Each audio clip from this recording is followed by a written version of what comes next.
ایک دفعہ حضرت عبداللہ بن مسعود رضی اللہ تعالیٰ عنہ کو ایک بندے نے کہا کہ اگر لوگ اللہ کی عبادت کرنے لگ جائیں نا تو اللہ تعالیٰ ان کو رزق عطا فرمائے گا۔ تو حضرت عبداللہ بن مسعود رضی اللہ تعالیٰ نے فرمایا یہ بات دین میں نہیں ہے، اور فرمایا کہ اللہ تبارک تعالیٰ نے لوگوں کو اپنے معاش کے ساتھ جو ہے وہ مبتلا فرمایا ہے، اور فرمایا ہے کہ کچھ لوگ اللہ کا فضل تلاش کرتے ہوئے زمین میں سفر کرتے ہیں۔ سورہ مزمل میں یہ اس کا بیان فرمایا ہے، یعنی آپ کے کہنے کا مطلب یہ تھا کہ لوگ یہ سوچیں کہ ہم صرف اللہ کی عبادت کر لیں، راتوں کو نوافل پڑھتے رہیں رات، اس دن کو سارا گھر میں بیٹھ کے یہ سوچتے رہیں میں نے تو عبادت کی ہے، اب اللہ مجھے گھر میں آ کے رزق دے گا، کوئی بندہ بھیجے گا میرے لیے گھر میں جو مجھے آ کے رزق دے۔ فرمایا یہ ایسا دین کے میں کوئی کنسیپٹ نہیں ہے۔ فرمایا اللہ کی عبادت بھی کرنی ہے، گھر سے باہر نکل کے روزی بھی کمانی ہے۔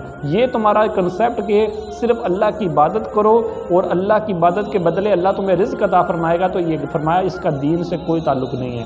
اسی طرح حضرت عبداللہ بن مبارک رضی اللہ تعالیٰ نے روزی کے بارے میں فرمایا کہ جو بندہ اپنے اہل و عیال کے لیے کوشش کرتا ہے روزی کمانے میں، تو فرمایا اس کا یہ عمل اتنا مقبول ہے کہ اس عمل کی جتنی فضیلت جتنا کوئی عمل جو ہے افضل نہیں ہے، یعنی جتنی اس عمل کی فضیلت ہے فرمایا کوئی عمل بھی اتنا جو ہے فضیلت نہیں رکھتا۔ یہاں تک کہ آپ نے فرمایا کہ جہاد فی سبیل اللہ اس میں بھی اتنی فضیلت نہیں ہے جتنی اپنے اہل و عیال کے لیے روزی کمانے میں کوشش کرنے کی فضیلت ہے۔ حضرت سفیان ثوری رضی اللہ تعالیٰ نے فرمایا جب تم اللہ کی عبادت کرنے لگو نا تو فرمایا پہلے گھر جا کے دیکھو گھر میں گندم ہے کہ نہیں ہے۔ فرمایا اگر گھر میں گندم ہے تو اللہ کی عبادت کرو، اگر گھر میں گندم نہیں ہے تو فرمایا جا کے پہلے گندم کا بندوبست کرو۔ تم اللہ کی عبادت کرو گے گھر میں تمہارے بچے بھوکے مریں گے۔ فرمایا پہلے گھر کے کھانے کا بندوبست کرو پھر جا کے رب کی عبادت کثرت سے کرنا۔ اس سے مراد نفلی عبادت کا بیان ہے۔